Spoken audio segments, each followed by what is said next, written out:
하나님 말씀 에베소서 4장 28절 한 절 보도록 하겠습니다. 에베소서 4장 28절입니다. 하나님 말씀이 이러합니다. 도둑질하는 자는 다시 도둑질하지 말고 돌이켜 가난한 자에게 구제할 수 있도록 자기 손으로 수고하여 선한 일을 하라. 아멘.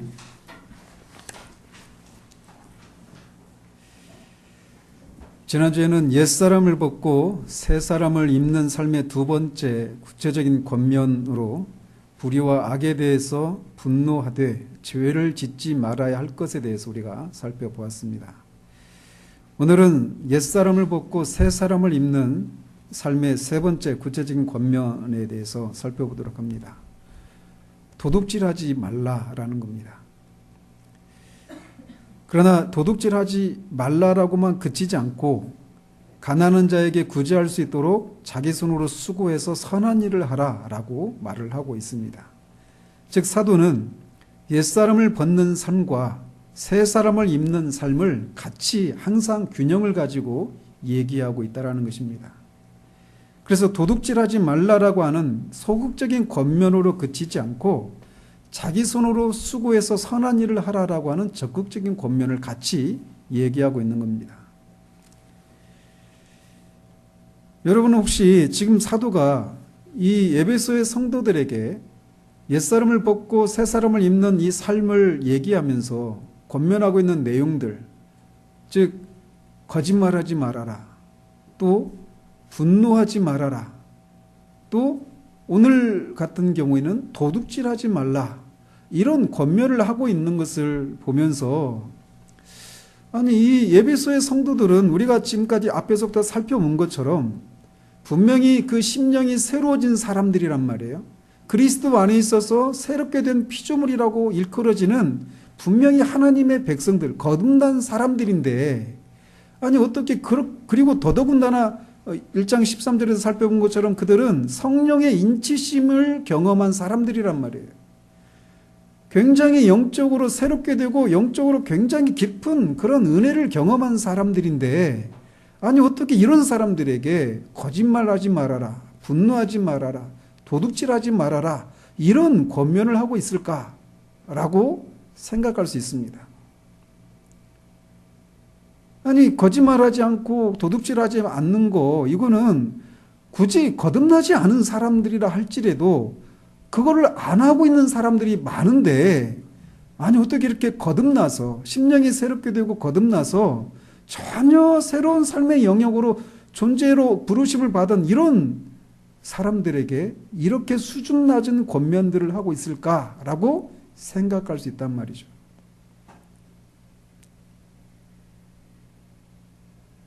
우리는 거듭난 사람은 성령이 그 안에 거하시고 새로운 마음과 새 성품을, 새 본성을 부여받은 사람들이라고 알고 있습니다. 그렇습니다. 거듭난 사람은 그런 사람들이에요. 그런 사람들이 바로 구원받은 사람들입니다. 단지 몇 가지 믿어야 될 기독교의 어떤 진리들을 지적으로 동의하고 그리스도인의 어떤 몇 가지 정해진 삶의 그런 패턴을 따라서 살아가는 사람들, 정해진 시간에 모임에 참석하고 정해진 어떤 삶의 패턴을 따라서 살아가는 사람들, 이런 사람들이 그리스도인이라고 말하지 않아요. 그 심령이 그 존재의 깊은 곳에서 영이 변화된 사람들이 바로 거듭난 사람들이고 그 사람들이 진짜 구원받은 그리스도인이라는 말이죠. 이 편지를 받고 있는 에베소 성도들은 바로 그런 사람들이었습니다. 새로운 본성을 가진 사람들이에요. 새로운 신의 성품에 참여한 사람들이 되었고 하나님을 위해서 살고 싶고 그리스도의 성품을 본받고자 하는 그런 삶의 목표를 가진 사람들이 바로 이 편지를 받고 있는 사람들이고 여기 앉아 계신 분들 중에 거듭난 사람들도 바로 그런 사람들이란 말이에요. 그런데 그런 사람들에게 어떻게 이렇게 수준 낮은 것 같은 권면들을 하고 있을까? 과연 거듭나면 분명히 어떤 그 도덕적으로 영적으로 어떤 혁명 같은 변화가 일어나는데 어떻게 마치 이 도둑질하고 거짓말하는 아주 비열하고 비천한 그런 사람들이나 할 법한, 그런 사람들이 들어야 할 법한 그런 권면들을 사도가 하고 있을까라는 겁니다. 이런 생각하는 이유는 뭐냐면 한 사람이 거듭난다고 할 때 그 사람에게 일어나는 것이 무엇인지를 우리가 오해하고 있기 때문에 그런 오해를 하는 것입니다. 어떤 오해냐면 거듭나면 우리는 어떤 사람들이 많은 경우에 사람들에게 두드러지게 그리스도인이라고 하는 사람들은 어떤 사람이야? 라고 하는 어떤 그런 표지 같은 역할을 하는 사람들이 저 같은 목사들이에요. 그래서 어떤 목사가 어떤 죄를 짓는 경우들을 왕왕 보잖아요. 뉴스에서 막 나온단 말이에요. 어떤 비열한 죄들. 그런 죄들을 짓는 목사나 어떤 성도들의 그런 모습을 보면서 아니 어떻게 기독교인이 저런 죄를 짓지?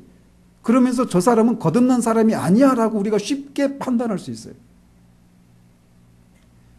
왜 그런 생각을 하느냐면 거듭난 사람들은 우리가 생각할 때 그런 이런저런 종류의 죄를 짓지 않는 사람이야 라고 하는 생각을 가지고 있기 때문에 그래요.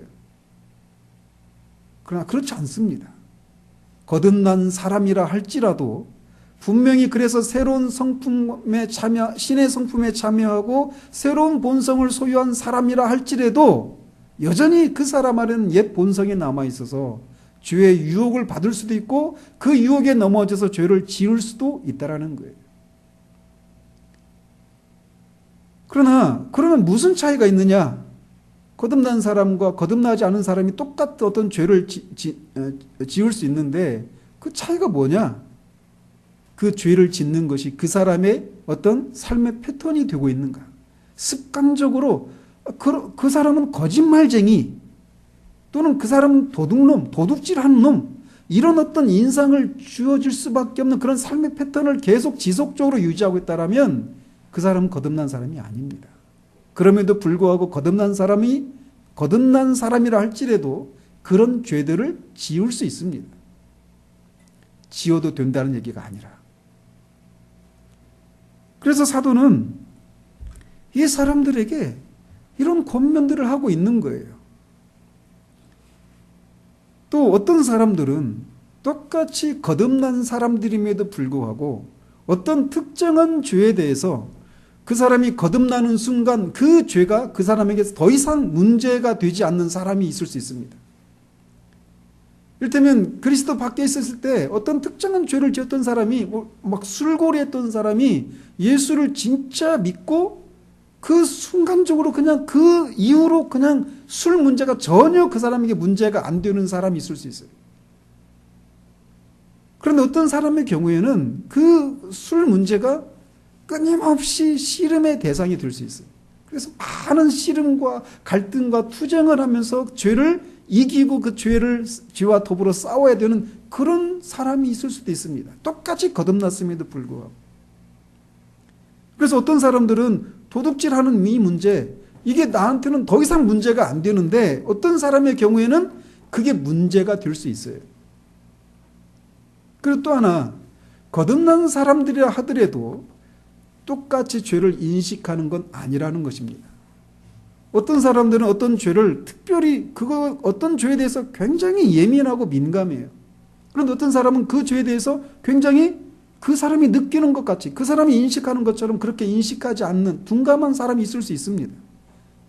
그래서 자신이 죄를 짓고 있다라고 하는 것도 인식하지 못한 채 그냥 그렇게 살고 있을 수도 있어요. 그래서 죄에 대해서 그것이 죄된 삶이라고 하는 것을 가르침 받을 필요가 있습니다. 특별히 도둑질과 관련해서 제가 알고 있는 선교사님들이나 들었던 얘기들을 그런 선교사님들이 하시는 얘기들을 들어보면 선교지에 가면 도둑질과 관련한 일들이 비일비재하다라는 거예요. 우리가 대체적으로 선교지 유럽이나 미국으로 요즘에는 역으로 선교사가 나가는 시대인데 대부분 우리보다 조금 경제적으로 낙후된 그런 지역에 많은 경우에 선교사로 가잖아요. 그러다 보니까 선교사님들이 대체적으로 그 지역에서는 선교사님들이 막 풍부한 분들이 거의 없거든요. 근데 그 지역에 살고 있는 사람과 대비해 보면 상대적으로 잘 사는 거예요. 그러니까 이 사람들이 어떤 생각들을 갖고 있느냐면 너는 부자니까, 부자 나라에서 왔으니까 우리가 없는 것 좀 가져다 써도 돼. 너는 우리를 도와야 돼. 이런 생각들을 갖고 있다라는 거예요. 그래서 도둑질인데 그거를 도둑질로 인식을 못하는 경우들이 비일비재하다라는 거예요. 그것 때문에 선교사님들은 막 속이 상하고. 그래서 어떤 죄에 대해서 모든 사람들이 그건 죄야라고 똑같이 인식하는 게 아니기 때문에 죄에 대해서 가르침을 받아야 한다라는 거예요. 자, 오늘 우리가 살펴봐야 될 그 주제가 도둑질과 관련된 일이에요. 여러분들 도둑질 해보신 적 있으세요? 아마 지금 막 이렇게 질문했을 때 머릿속에 막 수십 년 전에, 수년 전에 했던 그 생각이 퍼뜩 떠오르는 사람이 있을 수 있어요. 저도 옛날에 그런 죄들을 많이 범했거든요. 지금은 안 하십니까, 도둑질? 이렇게 제가 이런 질문을 던졌을 때 먼저 딱 떠오르는 생각이 뭐냐면, 내가 어떤 가게나 어떤 사람한테서 어떤 물건을 훔친 거, 이 차원에서만 도둑질을 생각합니다. 그래서 어떤 사람들, 여러분들 중에는 이 도둑질은 나 같은 사람하고는 아무 상관이 없다. 나는 한 번도 지금까지 도둑질을 해본 적이 없다라고 생각하면서 있을 수 있어요. 그러나 이제 말씀을 살펴보겠지만, 성경이 말하는 도둑질이 무엇인가를 알면 우리는 얼마나 많은 경우에 지금도 거듭났음에도 불구하고 지금도 우리는 도둑질이라고 하는 이 죄에 얼마나 노출되어 있는지를 알게 될 것입니다. 그러나 이런 가르침을 받기 전까지는 내가 도둑질을 하고 있다라고 하는 사실을 알지 못하고 있을 수 있어요. 그래서 이런 권면을 들으면서도 그냥 느긋한 마음을 가지고 나하고는 상관이 없는 교회 밖에 있는 사람 또는 교회 안에 있는 누구, 이런 생각을 하면서 이런 말씀을 듣는단 말이에요. 그러니까 이런 말씀을 들어도 아무런 은혜도 없고 나하고는 상관이 없는 그런 것쯤으로 생각한단 말이죠. 그런데 그렇지 않습니다. 그래서 죄가 무엇인가를 모든 사람이 똑같이 인식하는 것은 아니에요. 도둑질과 관련해서도 말이죠. 그래서 가르침을 받아야 되는 거예요. 그래서 처음에 제가 그런 질문 드렸잖아요. 아니, 이렇게 거듭나고 이렇게 완전히 그리스도 안에서 새로운 피조물로 일컬어진 이런 사람들이 어떻게 그렇게 수준 낮은 권면들을 하고 있을까? 이런 생각을 하는 그 뿌리에는 뭐가 들어있냐면, 성경이 말하는 도둑질이 무엇인가를 모르고 단지 남의 물건을 훔치는 것 정도의 차원에서 도둑질을 생각하고 있으니까 그렇게 수준 낮은 권면을 하고 있다라고 생각한단 말이죠. 그러나 그렇지 않습니다. 이 도둑질이라고 하는 것은 인류 역사에서 가장 오래된 죄입니다. 바로 아담이 하나님이 금하신 선악을 알게 하는 나무의 열매를 따먹은 거예요. 하나님의 것인데, 하나님이 금하신 것인데 그거를 도둑질한 거죠. 도둑질은 굉장히 오래된 역사를 가지고 있는 죄악입니다. 도둑질은 이제 우리가 이 내용들을 살피면서 도둑질이라고 하는 것이 단지 다른 사람의 물건을 훔치는 것, 그것만 가리키는 것이 아니라고 하는 것을 우리가 이제 알게 되면서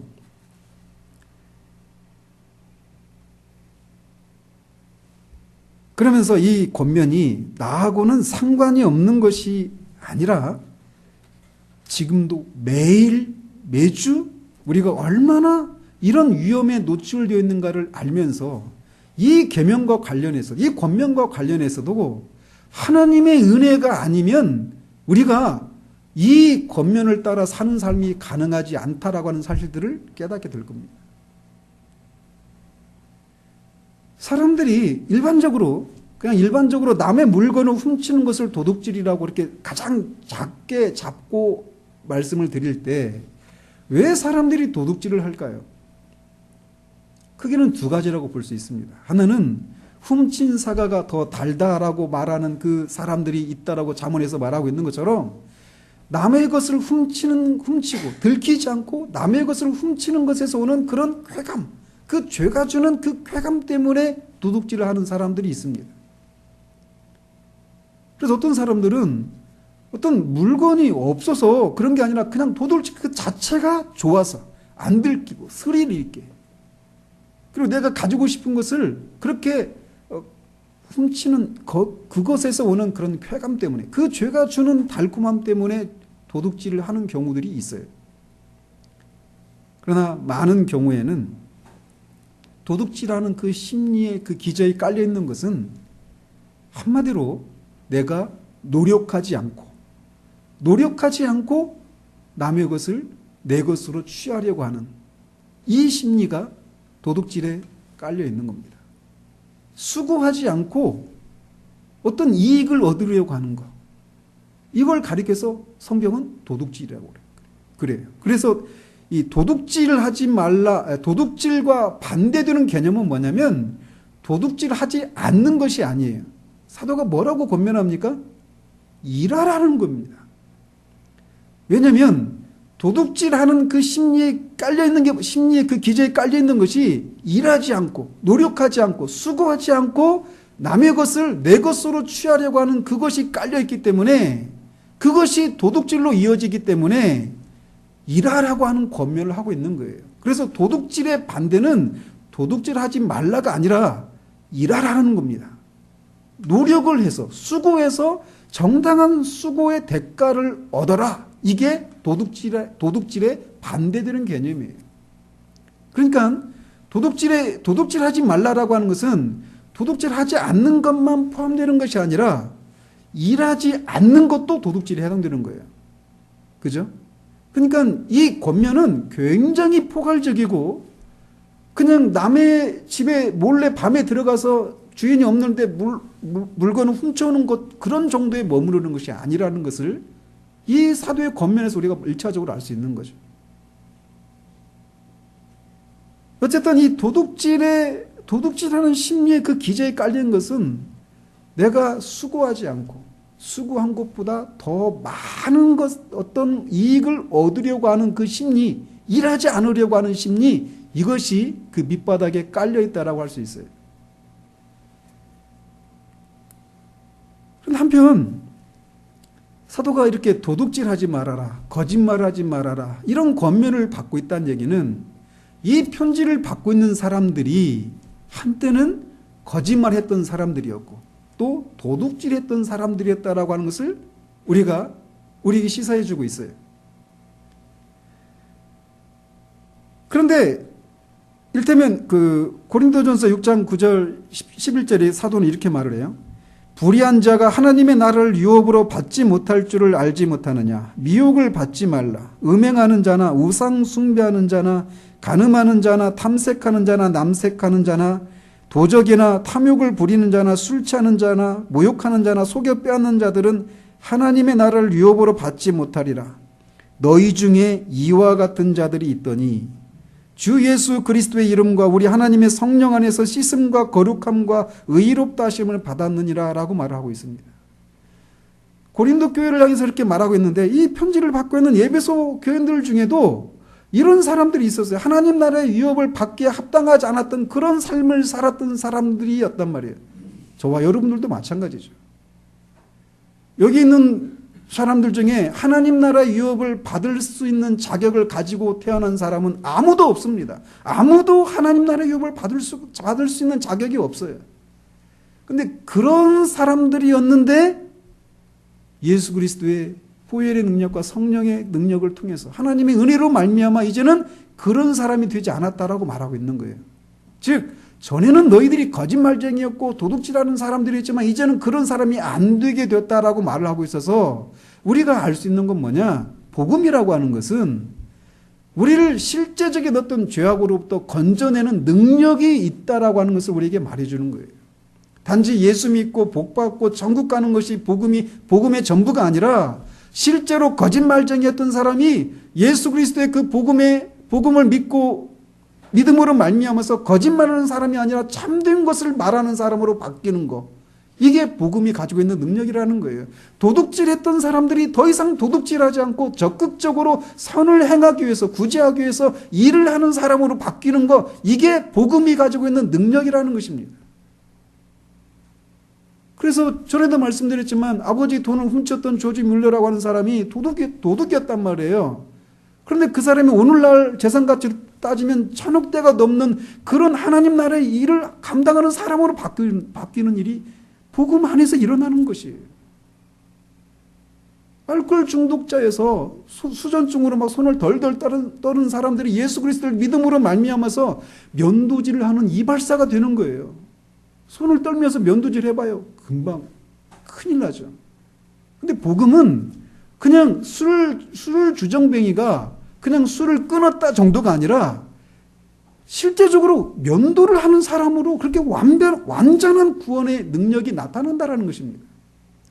그래서 이 편지를 이런 권면을 받고 있는 사람들이 전에는 거짓말쟁이들이었어요. 도둑질하는 사람들이었어요. 그런데 복음을 통해서 그런 실제적인 변화가 일어났고, 그래서 너희는 더 이상 그런 사람들이 아니니까 그런 신분에 맞도록 도둑질하지 말고 이제 적극적으로 일을 하면서 구제 않는 삶을 살라라고 말하겠다라는 겁니다. 여기에 복음의 능력이 여기에 있는 거예요. 복음은 그냥 예수 믿고 착하게 살다가 죽어서 천국 가는 거 이게 아닙니다. 실제로 그런 변화들이 일어나는 거예요. 예수 믿고 사람이 잘 안 바뀐다. 그런 예수를 잘 못 믿기 때문이에요. 복음이 능력이 없어서가 아닙니다. 복음에는 그런 능력이 있어요. 그런 변화들이 일어나는 겁니다. 저나 여러분들이 그런 증거를 드러내면서 살아야 될 그런 의무를 가지고 있는 거예요. 그래서 도둑질이라고 하는 것은 이렇게 단순히 다른 사람의 물건을 훔치는 것 정도가 도둑질이 아니라 더 적극적으로는 일을 하지 않는 것도 포함되는 거예요. 근데 일을 하면 어떻게 됩니까? 우리가 일을 하면 뭐가 생겨요? 우리가 어떤 수입이 생기죠. 일을 하면 우리가 수입이 생겨요. 그래서 우리의 재산이 늘어납니다. 물론 막 번 것보다 많이 쓰고 있는 그런 현실에서 재산이 안 늘어날 수도 있지만 어쨌든 우리가 일을 하면 재산이 늘어나게 돼 있어요. 그죠? 동의가 잘 안 되시나 봅니다. 모아놓은 재산이 많이 없나 봐요. 근데 그렇게 돼 있어요. 원리가 그렇습니다. 즉 도둑질한다 이 얘기는 이렇게 해석을 해야 된다라는 거예요. 내 개인이 또는 다른 사람의 재산상의 손해를 끼치는 것, 이것도 넓은 의미의 도둑질하는 것에 해당된다라는 거예요. 근데 사도는 거기서 그치지 않고 더 적극적으로 일을 하라 이 얘기예요. 그런 얘기는 내가 선한 일을 하는 것을 통해서 재산을 증식시키는 이것도 우리가 해야 될 일이라는 것입니다. 그리고 더 나아가서 내 재산을 증식시키는 일을 해야 될 뿐만 아니라 다른 사람의 재산을 증가시키는 그런 일도 해야 된다라고 하는 것도 포함되는 거예요. 그래서 소극적인 측면이 있고 적극적인 측면이 있는데 이 소극적인 측면에서도 내가 해야 될 일 또는 내가 내 자신을 위해서 해야 될 일, 내가 다른 사람을 위해서 해야 될 일, 이 두 가지로 나눌 수 있고 적극적인 일, 이것도 내 자신을 위해서 내가 해야 될 일, 다른 사람을 위해서 해야 될 일, 이렇게 나뉠 수 있다는 겁니다. 그래서 도둑질하지 말라라고 하는 것은 소극적인 측면에서 내가 내 재산상의 어떤 손실을 끼치지 않는 일을 해야 되는 것이 먼저는 도둑질하지 않는 것에 해당되는 거예요. 어떤 것들이 있느냐면 우리가 음식을 탐한다든지 음주를 한다든지 어떤 노름을 한다든지 이런 것을 통해서 우리의 재산상의 손실을 끼치는 일을 하지 말아라 라고 하는 것도 이 권면에 속하는 거예요. 왜? 그것은 그런 일을 통해서 우리가 결국은 내 재산상의 손해를 끼치는 일이 되기 때문에. 그래서 단지 그냥 도둑질하지 말라 이 얘기가 이렇게만 되어 있지만 그 개념 안에는 이런 구체적인 권면들이 다 그 안에 우리가 적용될 수 있다는 것입니다. 또는 오늘날 우리가 한탕주의라고 하는 그런 문화들이 있잖아요. 그래서 어떤 큰 위험을 감수하고 그게 잘 되지 못할지 모르는 그런 상황에서 큰 위험을 감수하고 어떤 돈을 막 베팅하는 거. 이것도 넓은 의미의 도둑질에 해당되는 거예요. 또는 함부로 어떤 보증서는 일을 하는 것. 그리고 우리가 맡고 있는 일들에 대해서 우리가 함부로 책임감 있게 그 일들을 감당하지 않는 것. 이것도 넓은 의미의 도둑질에 포함이 됩니다. 우리는 일을 해서 우리의 재산을 증식시켜야 되는데, 그래서 다른 사람을 구제할 수 있도록 해야 되는데, 그렇게 우리가 맡은 일들에 우리가 열심을 내지 않고 책임감을 다해서 그 일들을 하지 않는 것, 이것도 도둑질에 해당된단 말이에요.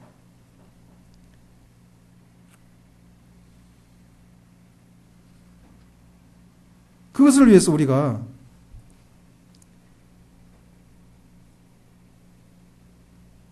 이런 일들을 위해서 우리가 구체적으로 우리가 막 부자가 되기 위해서 어떤 욕망에 사로잡혀서 또 재산을 모으는 일에 걱정하고 그러면서 우리의 육체가 막 쇠약해질 정도로 일을 하거나 그런 것을 통해서 우리가 하나님 앞에서 마땅히 해야 될 그런 의무들을 감당할 수 없을 정도까지 우리가 일하는 것, 이것도 하나님이 금하시고 계신 거예요. 우리가 안식일을 기억하라라고 하나님 말씀하셨잖아요. 이 계명 우리가 살피면서도 말씀드렸지만 일주일 동안 우리가 이 세상에서 우리의 삶을 위해서 하나님 우리에게 맡겨주신 일들을 막 감당하며 살아가요. 근데 7일째 되는 날, 이 날을 하나님이 특별히 구별해서 안식일로 삼으신 이유 중에 하나가 무엇이냐면 우리로 하여금 우리가 땅에 속한 사람이 아니라고 하는 것, 흙으로 돌아가야 될 그런 사람이 아니라고 하는 것을 기억나도록 하기 위함이라고 말씀드렸잖아요. 우리가 재산을 늘리기 위해서 하나님을 섬기고 하나님께 드려야 될 그런 경배와 그런 영광을 드리는 것조차도 하지 못할 정도로 우리가 그렇게 일에 시달려 있는 것도 이 도둑질을 하지 말라라고 하는 이 계명이 우리에게 포함해서 말하고 있는 거예요. 돈을 사랑하지 말고 있는 바를 족한 줄로 알라라고 히브리 사도 기자는 말합니다. 왜냐하면 부하려 하는 자들은 시험과 올무와 여러 가지 어리석고 해로운 욕심에 떨어지나니 곧 사람으로 파멸과 멸망에 빠지게 하는 것이라. 돈을 사랑함이 일만하게 뿌리가 되나니 이것을 탐내는 자들은 미혹을 받아 믿음에서 떠나 많은 근심으로서 자기를 찔렀도다라고 말하고 있습니다. 재산상에 우리 개인의 재산상에 손해를 끼치지 않기 위해서 우리는 일을 해야 되는데 그 일을 할 때 과도하게 욕망을 절제하지 않고 그렇게 재산 증식을 위해서만 우리가 사로잡혀 있을 때 그런 것은 또 금하고 있다는 겁니다. 또 우리가 뇌물을 누구한테 주어서 어떤 이익을 얻으려고 하는 이런 행위도 넓은 의미의 도둑질에 해당이 됩니다. 공금을 횡령한다든지 공금을 유용한다든지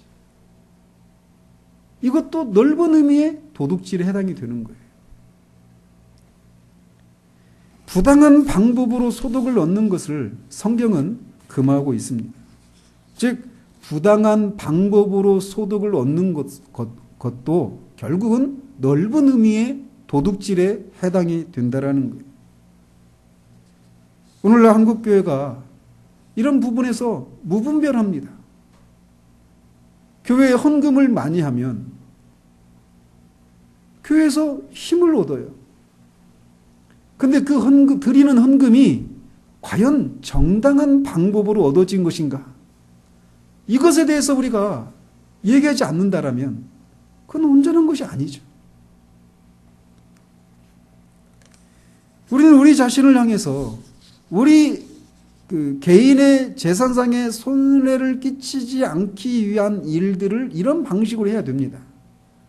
뿐만 아니라 다른 사람을 향해서도 우리가 하지 말아야 할 것들이 있어요. 왜냐하면 물건을 사고 팔 때 바가지를 씌우는 거예요. 그것도 도둑질입니다. 반대로 품질이 좋지 않은 거를 만들어서 파는 것도 도둑질이에요.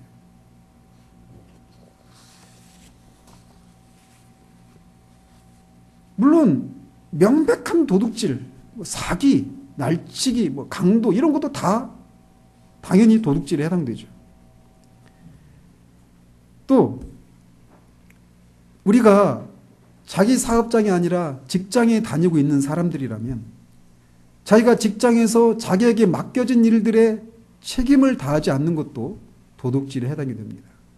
설령 그 시간에 직장에 내가 9시부터 6시까지 근무하기로 했으면 그 시간 동안 회사가 요구하는 그런 재능을, 그런 시간을, 에너지를 거기에 다 쏟아 부어야 되는 것이 우리가 해야 될 일이에요. 근데 내가 그런 일들에 내가 해야 될 책임을 다하지 않은 것을 인해서 나를 고용한 회사에 손해를 끼친다면 그 회사의 재산을 증식시키는 일을 하지 않는다라면 그것도 넓은 의미의 도둑질에 해당된다는 말이죠.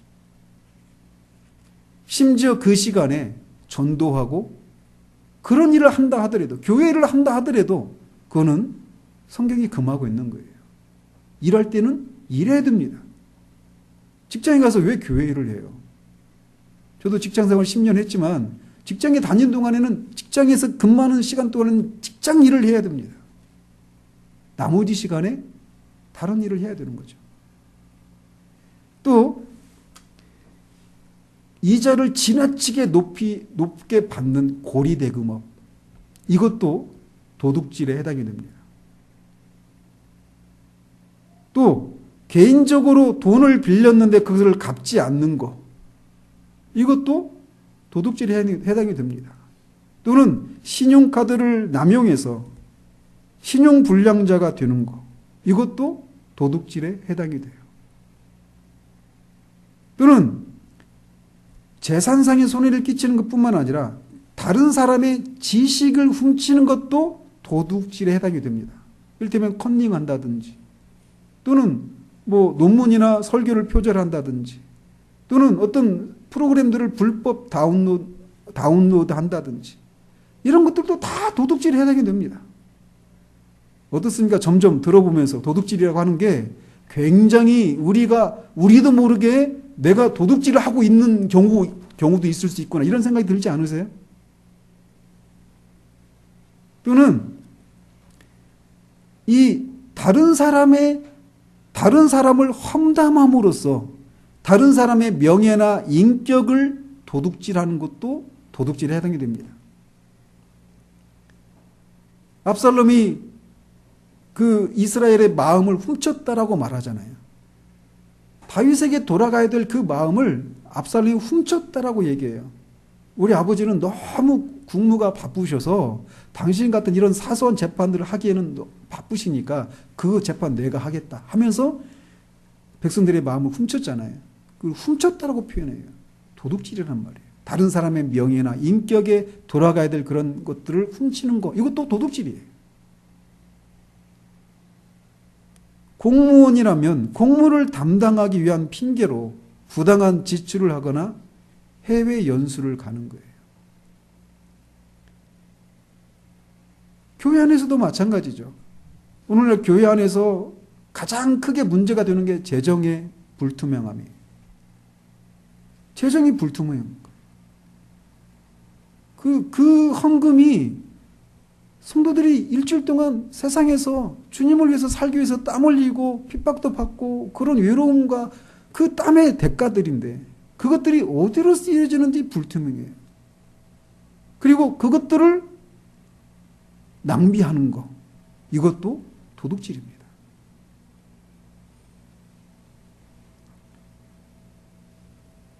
개인 간에 뿐만 아니라 국가 간에도 이런 것을 적용할 수 있어요. 제국주의가 이렇게 난무했을 때 국가가 무력으로 다른 나라의 재산을 수탈해 가는 것, 이것도 도둑질에 해당이 됩니다. 우리는 이런 것들을 하지 말아야 돼요. 그런데 더 적극적으로 우리가 해야 될 일이 있다라고 말합니다. 그건 뭐냐? 우리 개인이나 다른 사람의 재산을 늘리는 일들을 합법적으로 선하게 해야 된다라고 사도가 얘기하고 있다는 겁니다. 먼저 우리 자신에게 적용한다라면 우리는 우리에게 합당하고 알맞은 직업을 선택하고 부지런히 일해야 합니다. 그래서 경제적인 활동을 해야 할 나이가 된 사람은 스스로 재정적으로 독립할 수 있도록 하기 위해서 일을 해야 돼요. 다른 사람에게 의존하는 삶을 살아서는 안 됩니다.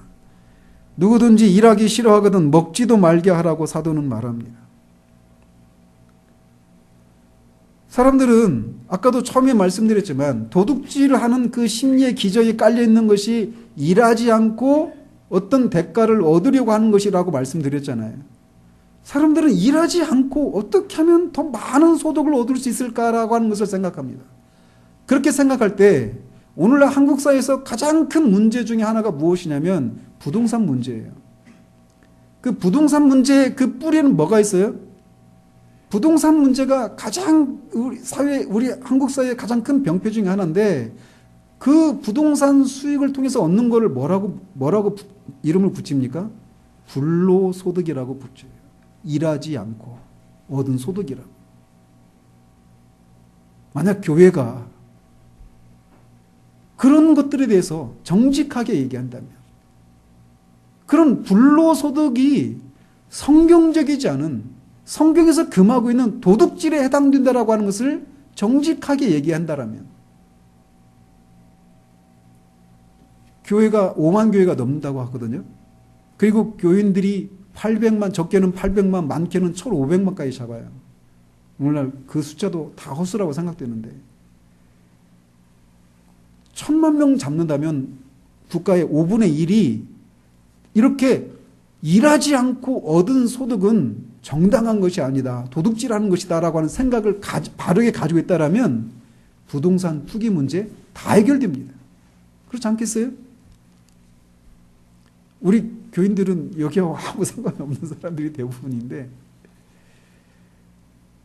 그냥 모든 게 다 하나님의 은혜예요. 내가 1억을 투자했는데 갑자기 1년 동안 일하면은 한 몇 천만 원 받는데 한 몇 개월 만에 그거의 몇 배를 벌었다라고 하면서 그걸 하나님의 은혜라고 얘기합니다. 하나님은 정당한 방식으로 얻는 소득을 기뻐하지 않으셔요. 절대 기뻐하지 않으십니다. 그래서 창기의 소득은 개 같은 소득이라고 말을 해요. 그렇게 심하게 말씀하신단 말이에요. 사람들은 오늘날 아이들이 꿈이 뭔지 아십니까? 건물주가 되는 거예요. 이거 웃지만요, 심각한 문제입니다. 아이들의 꿈이 건물주가 되는 사회, 미래가 없는 사회예요. 역사를 돌아보시면 불로소득이 주를 이루는 사회는 항상 망했습니다. 일하지 않고 높은 소득을 얻어서 풍요롭고 안락한 삶을 살려고 하는 사회가 건강한 사회입니까? 절대 그런 사회 아닙니다. 근데 아이들이 꿈이 건물주가 되는 거예요. 건물주 될 수 있죠. 그 자체가 죄는 아니에요.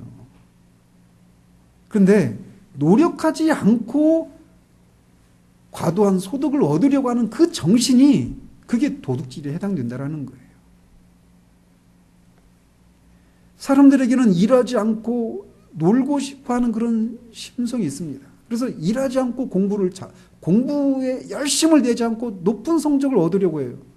근데 그 도둑 너무 심합니다.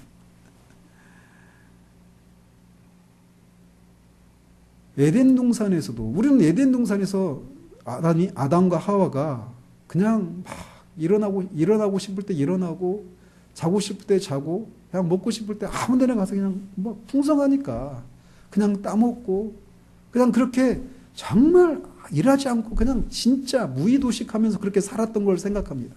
그렇지 않아요. 어마어마하게 일을 했습니다. 아담이. 하나님이 아담에게 주신 명령이 땅을 경작하라는 것이었어요. 경작하는 게 이 컬티베이트인데 거기에서 컬처라고 하는 문화가 나온 거예요. 경작하는 거, 땅을 경작하는 거예요. 경작하는 것을 통해서 그 땅 속에 숨겨둔 하나님의 그 보화와 지혜들을 발견하는 거예요.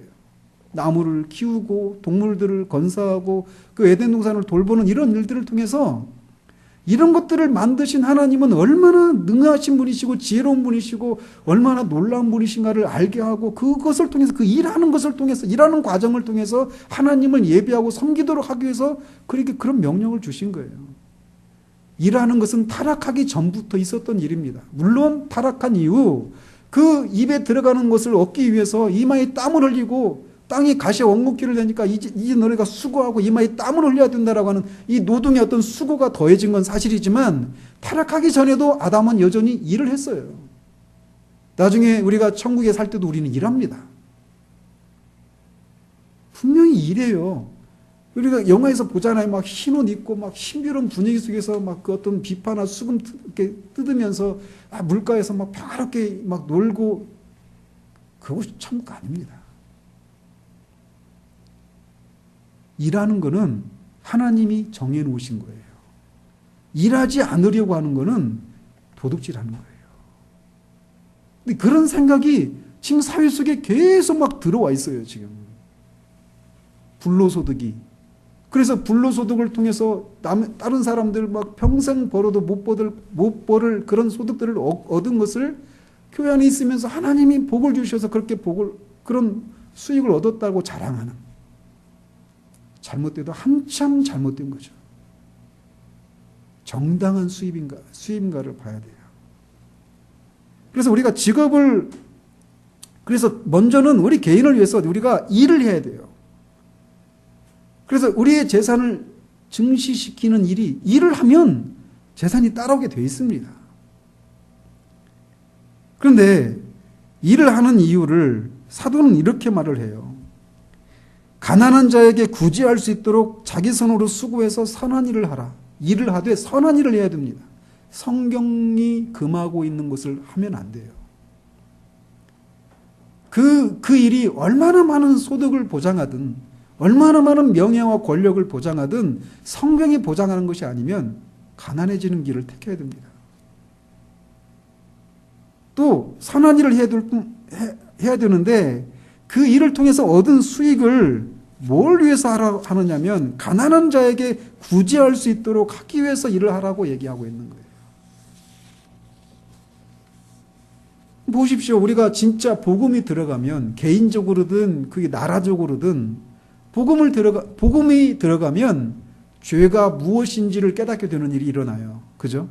그래서 죄악된 삶을 살지 않게 됩니다. 자신의 육신의 어떤 쾌락을 위해서 막 돈을 썼던 것들을 절제하게 되겠죠. 탐욕과 어떤 음식을 탐하고 무절제하게 사치하고 이런 것들이 죄라는 사실들을 깨닫게 되면 그런 것을 안 하게 되겠죠.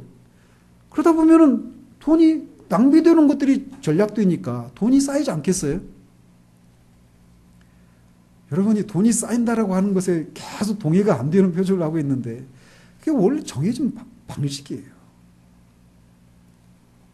그런데 그렇게 돈을 쌓으면 그걸로 내가 우리 가족들 평안하게 먹고 사는 거, 이게 최종적인 목적이 아니라는 거예요. 가난한 자들에게 구제하기 위해서 돈을 벌라고 얘기하는 거예요. 그래서 존 웨슬레가 할 수 있는 한 열심히 일을 해서 돈을 많이 벌라라고 얘기하는 거예요. 그리고 그 돈으로 하나님 나라의 일을 위해서 써라 라고 얘기하는 거예요. 물론 그 일은 선한 일이어야 하죠. 그래서 그 돈을 딱 틀어지고 우리 가족의 안락한 삶과 내 노후의 그런 안락한 삶을 위해서 그거를 꼬불쳐 두는 것이 아니라 가난한 사람이 그거를 나눠주는 거예요. 그걸 위해서 일을 하라고 얘기하고 있는 겁니다. 우리는 그래서 그렇게 우리 자신의 재산을 증진시키기 위해서 그렇게 근검전략하고 우리 육신의 욕망을 절제하고 그런 사치와 낭비를 하지 않는 그런 삶을 소극적으로는 그런 삶을 살아야 될 뿐만 아니라 적극적으로는 일을 해야 돼요. 선한 일을. 열심을 내서. 땀이 나도록 일을 해야 됩니다. 일을 하는 것이 그 일하는 사람들이 정말 존중받고 그렇게 귀하게 여겨지는 그런 사회가 건강한 사회예요. 뿐만 아니라 다른 사람을 위해서도 우리가 그렇게 다른 사람의 재산 증식을 위해서도 우리가 일을 해야 됩니다. 그래서 그 사람을 위해서 우리가 돈을 벌어줘라 이런 얘기가 아니라 먼저는 그 사람이 받아야 할 그런 합당한 대우들을 우리가 해줘야 되는 거예요. 그래서 구체적으로 우리가 누군가의 어떤 고용인으로 일을 하고 있다라면 우리가 맡은 일에 열심을 내야 됩니다. 상사가 나를 인정하든 인정하지 않든 나에게 주어진 그 일들에 열심을 내야 돼요. 실력이 있을 수도 있고 없을 수도 있죠. 그렇지만 열심을 내야 됩니다. 최선을 다해야 돼요. 눈속임을 하지 않고 보든 안 보든 내가 고용인이 나한테 요구하는 그런 것들을 충성을 다해서 해야 됩니다.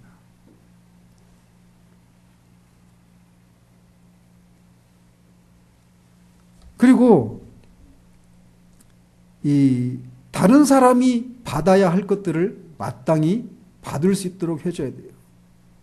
이것도 우리에게는 그렇게 크게 상관이 없는 것처럼 보일 수도 있는데 우리가 임금 착취 이런 것들이 사회적인 문제가 되고 있잖아요. 그죠? 도둑질하는 거예요. 이 정치 얘기를 하는 게 아닙니다. 이 비정규직과 정규직의 그 소득 차이 계속 격차가 벌어지잖아요. 정상적인 게 아니에요. 일을 시켰으면 그 일을 시킨 거에 대해서 합당한 대우를 해줘야죠. 보십시오. 교회는요. 말씀드린 것처럼 교회는 이 세상 가운데 존재해요. 보이는 교회로. 그래서 교회를 통해서 하나님의 각종 지혜를 드러내도록 하기 위해서 이 세상 가운데 존재하는 것이 교회예요.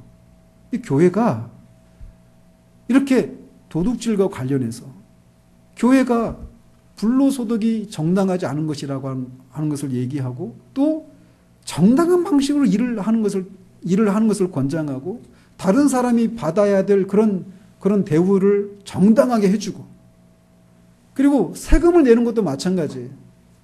세금을 내는 것도 세금을 낼 사람에게, 세금 받을 사람에게 세금을 정당하게 줘야 됩니다.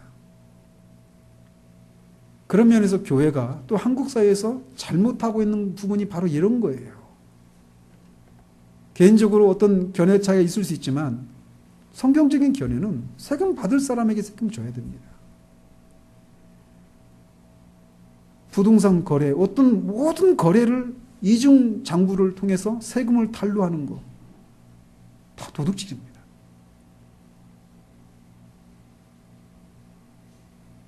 그런 것들을 교회 개인이 또 이 기독교인 기업가들이 이런 것들을 실현한다면 그래서 근로자들에게 노동자들에게 그들에게 그 수고에 합당한 대가들을 정당하게 대우해주고 하고 또 고용인들은 그렇게 자신이 맡은 일들을 책임을 다하고 하는 이런 일들을 할 때 이 사회 속에서 그런 모습을 드러내도록 교회가 이 세상 가운데 존재한단 말이에요.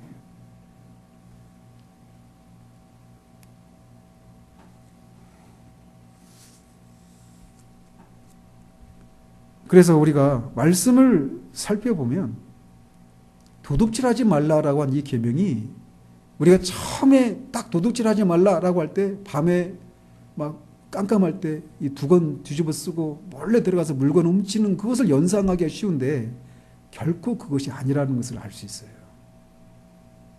도둑질은요, 우리의 일상의 삶 가운데서 늘 우리가 그런 죄를 저지를 수 있는 위험에 노출되어 있는 그런 아주 구체적이고 가까이 있는 그런 위험들입니다. 우리는 한 주간 동안 그런 삶을 그 속에 그렇게 삶의 자리 가운데서 이런 것들을 기억하면서 우리의 해야 될 일들을 해 나가는 거예요. 그러면 우리가 궁극적으로 이 도둑질을 하지 않는 것, 더 적극적으로 나가서 선한 일을 해서 가난한 사람을 구제하는 이런 일을 할 수 있는 사람이 되기 위해서 우리가 어떻게 해야 되는가? 큰 원리가 무엇인가라는 겁니다. 그것은 이전에 우리가 이 그리스도 밖에 있었을 때 우리는 끝났다라고 하는 것을 기억하는 거예요. 우리는 그리스도 안에서 새로운 피조물입니다. 이전 것은 지나가 버렸습니다. 내 한 몸의 유익을 위해서 살아갔던 거. 다른 사람이 잘 살든 못 살든 힘들든 아니든 그건 개의치 않고 그냥 내 한 몸 잘 먹고 잘 살고 하는 그런 삶을 살았던 그런 나는 끝났다라는 거예요. 남의 것이 아닌 것을 내 것인 것처럼 그렇게 주장했던, 그래서 그런 것이 나한테 주어지지 않는 것을 위해서 불평하고 불만을 품는, 그래서 만족하지 못했던 삶을 살았던 그런 나는 끝났다라는 것입니다. 그리스도 안에서. 이제 나는 그리스도 안에서 새로운 피조물이 되었다라는 거예요. 그래서 나에게 맡겨진 그런 일들을 충성을 다해서 열심을 내고 또 거기에서 얻어진 소득들은 나만을 위한 것이 아니라 가난한 자들에게 나누어 줄 수 있는 그런 삶을 살아야 될 사람으로 내가 부르심을 받았다라고 하는 사실들을 기억하는 거예요. 그럼에도 불구하고 여러분이 계속해서 동의하지 않았던 절제하고 욕망을 절제하고 낭비하지 않고 열심히 일을 하면 재산이 쌓인다. 이 말에 여러분이 계속해서 동의를 못하고 계셨는데 그럴 수 있습니다.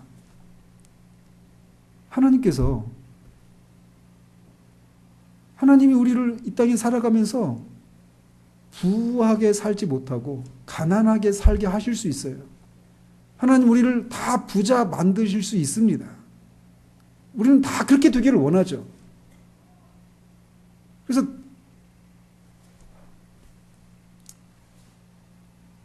세계에서 가장 큰 교회에서 목사님이 강대상에서 하나님은 여러분이 부자 되기를 원하십니다. 10,000명이 넘는 사람이 아멘 하는 거예요. 하나님이 원하시는 게 우리가 부자 되는 것일까요? 그렇지 않아요. 도둑질하지 않고 선한 일에 열심을 내어도 우리가 나 먹고 살기도 힘들 정도로 늘 쫓기고 바득바득한 그런 삶을 살 수도 있습니다. 인생의 어느 한 시기가 아니라 평생을 그렇게 살 수도 있어요. 근데 하나님 우리에게 원하신 건 뭐냐? 그런 어떤 삶을 살든지 우리가 자족할 수 있는 사람으로 살아가는 것. 그게 하나님 우리에게 원하시는 거예요. 그래서 절제하고 낭비를 줄이고 열심을 내어도 가난하게 살 수도 있습니다. 그러나 그런 속에서도 하나님은 선하시고 하나님이 나의 필요들을 채우실 것이고 부자 되게 하시지 않으실지라도 나를 나에게 선한 일들을 허락하실 것이라고 하는 그 믿음으로 우리의 삶을 살아가는 겁니다. 그렇게 살다 가는 거예요. 한 번밖에 없는 삶이지만 우리 인생의 목적은 우리의 삶을 통해서 하나님이 얼마나 선하시고 얼마나 좋으신 분이시고 성경을 통해서 우리에게 계시하신 그 하나님이 진짜 그런 하나님이시라고 하는 것을 우리의 삶을 통해서 드러내다가 주님께로 돌아가는 것. 그게 우리 그리스도의 삶입니다. 그 삶의 여정 가운데 가난할 수도 있고 부자의 삶을 살 수도 있고 늘 풍족하면서 염려 걱정 없이 살아가는 삶일 수도 있고 늘 부족하고 쫓기는 그런 삶을 살 수도 있어요. 겉으로 볼 때 말이에요. 그러나 그 속에서 하나님의 선하심을 우리가 신뢰하고 자족하는 삶을 살아가는 그 삶을 살아갈 때 우리가 이 부자 되기 위해서 또는 우리의 재산을 막 손에 쥐고 그걸 잃어버리지 않기 위해서 또는 그것을 얻기 위해서 죄를 짓는 그런 일들을 하지 않을 수 있게 된다는 것입니다. 그런 은혜가 있어서 우리가 한평생 살고 떠나갔을 때 남겨진 사람들이 우리를 보면서 저 사람은 정말 저렇게 사는 게 진짜 삶이다. 저게 그리스도인의 삶이다. 라고 하는 것을 말할 수 있는 그런 삶을 살아가는 우리 모두이기를 우리 주님의 이름으로 축원드립니다. 기도하겠습니다. 살아계신 하나님 아버지, 한 분밖에 없는 삶을 우리에게 허락하시고 이 땅을 살아가면서 우리가 자칫 이 땅에서 어떤 삶을 살아야 되는지를 잊을 때가 있습니다. 이 세태가 한 분밖에 없으니 어떤 수단과 방법을 동원해서라도 돈을 많이 벌고 염려 걱정 없이 그렇게 평안하게 안락하게 그렇게 살아가는 것이 인생 최대의 목적인 것 같이 살아가는 시대 한복판에 우리가 살아가고 있습니다.